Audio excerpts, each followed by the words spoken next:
Very much. నా పేరు అప్పాల గణేష్, గోవింద్పేట్ గ్రామం, ఆర్మూర్ మండల్, నిజామాబాద్. అయితే పల్లెలు అభివృద్ధి చెందాలంటున్నాం, పారిశుద్ధం అన్నీ మంచిగా చేయాలనుకుంటున్నాం. కాకపోతే ఆ పారిశుద్ధ కార్మికులు అయితే పనిచేయడానికి ఇష్టపడతలేరు. వాళ్ళ సాలీలు 9,000 రోజుకు ఎంత పడుతుందంటే 300 పడతలేదు. ఆ చేసే పనికి అది సరిపోదు. ఖచ్చితంగా ప్రభుత్వం వాళ్ళకు ఒక 15,000 రూపాయలు అయితే ఖచ్చితంగా ఇవ్వాలా, అయితేనే వాళ్ళు ముందడికి వస్తారు. అదేవిధంగా సెంట్రల్ ఫండ్ వేస్తున్నారు, స్టేట్ ఫండ్ ఆపుతున్నారు. సెంట్రల్ స్టేట్ 2 ఫండ్లు ఒక్కసారి వేస్తేనే మన పల్లెలు ముందడు జరుగుతాయి. అదేవిధంగా 2011 జనాభా ప్రకారం ఫండ్ అనేది వస్తుంది. 2000 జనాభా ప్రకారం నా ఊరు జనాభా 3,900, ఇవాళ 6,000కి వచ్చింది. ఆ నిధులు ఎట్లా జారిపోతాయి? ఖచ్చితంగా జనగణన చేయాలా, చేసి ఈ జనాభా ప్రకారం మాకు ఫండ్స్ ఇవ్వాలని నా యొక్క డిమాండ్. అదేవిధంగా మిషన్ భగీరథ ద్వారా ప్రతి రోడ్డు ఖరాబ్ అయింది. విలేజ్లో మెయిన్ రోడ్ మొత్తం ఖరాబ్ అయింది. పిల్లలు స్పీడ్ పోతున్నారు.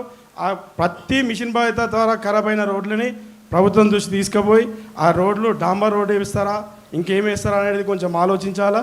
ఇందిరమ్మ ఇండ్లు కానీ ఇలా పెన్షన్ కానీ అన్నీ కొంచెం మా సర్పంచ్లకు ఒక మాట రాకుండా మీరు చేస్తారని ఆశిస్తూ ఈ అవకాశం ఇచ్చినటువంటి టెంటిని వారికి నా యొక్క ధన్యవాదాలు.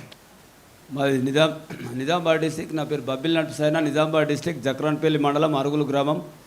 వేదికపై ఉన్న పెద్దలందరికీ మరియు నాతోటి సర్పంచ్ల గారందరికీ నా యొక్క ధన్యవాదాలు. ముఖ్యంగా టెంటి వాళ్ళు అది ఈ ప్రోగ్రాము చాలా మంచిది, గ్రామ స్వరాజ్యం చేయడం. దీంతో మేము ఇంకా ముందు అన్నీ తెలుసుకుంటామని, అంటే మాకు తెలియని విషయాలు కూడా తెలుస్తాయి. ఇటువంటి ప్రోగ్రాలు ఇంకా ఎన్నో పెట్టాలని నేను కోరుకుంటున్నా సార్. మీకు ధన్యవాదాలు.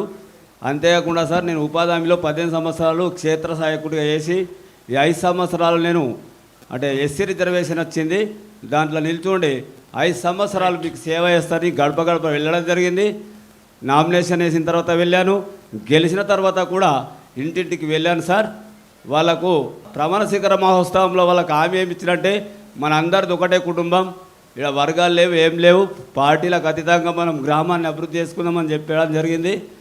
మరియు వితంతు పెన్షన్లు అన్నగారు అదొక సమస్య. మరీ పేదవాళ్ళు సార్, ఇందిరమ్మ ఇల్లు 5 లక్షలు వస్తాయని కట్టిర్రు, వాళ్ళు పిల్లలు చూసిర్రు. ఈ జీపీఎస్ ద్వారా వాళ్ళకి పేమెంట్లు రావని ఇది అదవుతుంది సార్. పేదవాళ్ళు లేకనే వాళ్ళు కట్టుకుంటున్నారు. 5 లక్షలు వస్తాయని ఆశతో ముందస్తు వాళ్ళు పిల్లల్ని వేసుకోవడం జరిగింది. అటువంటి అవిట్లకు డబ్బులు రావాలని వాళ్ళు బాగా బాధపడుతుంది సార్.